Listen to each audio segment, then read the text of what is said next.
জাহাঙ্গীরনগর বিশ্ববিদ্যালয়ে চলমান 2025-26 শিক্ষাবর্ষে ভর্তিচ্ছু শিক্ষার্থীদের সহায়তায় হেল্প ডেস্ক স্থাপন করেছে চট্টগ্রাম জেলা ছাত্র কল্যাণ সমিতি। ভর্তি পরীক্ষার দিনগুলোতে সকাল থেকে সন্ধ্যা পর্যন্ত বিশ্ববিদ্যালয়ের প্রধান ফটকের নিকট স্থাপিত হেল্প ডেস্কে চট্টগ্রাম থেকে আগত পরীক্ষার্থী ও অভিভাবকদের বিভিন্ন ধরনের সহায়তা প্রদান করা হচ্ছে। জাহাঙ্গীরনগর বিশ্ববিদ্যালয় চট্টগ্রাম থেকে অনেক দূর হওয়ায় সাধারণত শিক্ষার্থীদের সংখ্যা অনেক কম থাকে। তারপরেও আমরা প্রত্যেকবার তাদেরকে সব ধরনের সুবিধা সহ আবশ্যিক সুবিধা দিচ্ছি। আশা করি আগামীবার থেকে আরো অনেক বেশি শিক্ষার্থীরা এখানে পরীক্ষা দিতে আসবেন। সরেজমিনে দেখা যায় চট্টগ্রাম জেলা ছাত্র কল্যাণ সমিতির উদ্যোগে প্রায় 6,000 ভর্তিচ্ছু শিক্ষার্থীদের মাঝে বিনামূল্যে মুস্কান মিনারেল ওয়াটার বিতরণ, পরীক্ষার্থীদের পথ নির্দেশনা, আবাসন সংক্রান্ত সহযোগিতা করা ও দেরিতে আসা পরীক্ষার্থীদের মোটরসাইকেলে পৌঁছে দেওয়া হচ্ছে। এই জেলা সমিতির পক্ষ থেকে প্রায় 6,000 হাফ লিটারের পানির বোতল বিনামূল্যে বিতরণ করা হয়েছে পরীক্ষার্থী এবং পরীক্ষার্থীদের সাথে আসা যারা গার্জিয়ান আছেন তাদেরকে।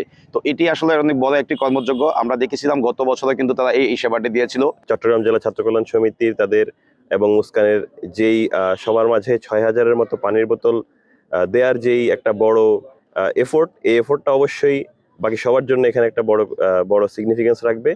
তাছাড়া জাকসু, ছাত্রদল, ছাত্র শিবির সহ ক্যাম্পাসে ছাত্র সংগঠনগুলোর টেন্টে সৌজন্য সাক্ষাতে উপহার হিসেবে মুস্কান মিনারেল ওয়াটার দিচ্ছেন জেলা সমিতির নেতৃত্বরা। চট্টগ্রাম জেলা ছাত্র কল্যাণ সমিতি বাংলাদেশ ইসলামী ছাত্র শিবিরের জন্য পানি উপহার নিয়ে এসেছে।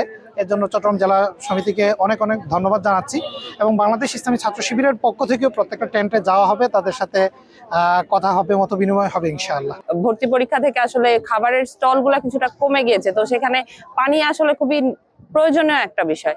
তো এই জন্য আমি তাদের এই উদ্যোগকে সাধুবাদ জানাই এবং আমার পক্ষ থেকে চট্টগ্রাম জেলা সমিতির প্রতি শুভকামনা। আমরা আশা করি যে তারা ভবিষ্যতে আরো এই ধরনের ভালো কাজের মাধ্যমে শিক্ষার্থীদের মধ্যে আসলে ছড়িয়ে যাবে। ছাত্রদের জন্য বসার জায়গা করে দিয়েছে, পানির ব্যবস্থা করেছে, টিস্যুর ব্যবস্থা করেছে।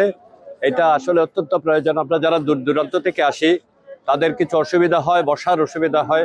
তো এই জাহাঙ্গীরনগর বিশ্ববিদ্যালয় চট্টগ্রাম জেলা ছাত্র কল্যাণ সমিতি এই আয়োজনটা করেছে, তাদেরকে আবারও ধন্যবাদ জানাই। সংগঠনটির পক্ষ থেকে জানানো হয়, ভবিষ্যতেও শিক্ষার্থী বান্ধব ও মানবিক এমন উদ্যোগ অব্যাহত রাখার পরিকল্পনা রয়েছে।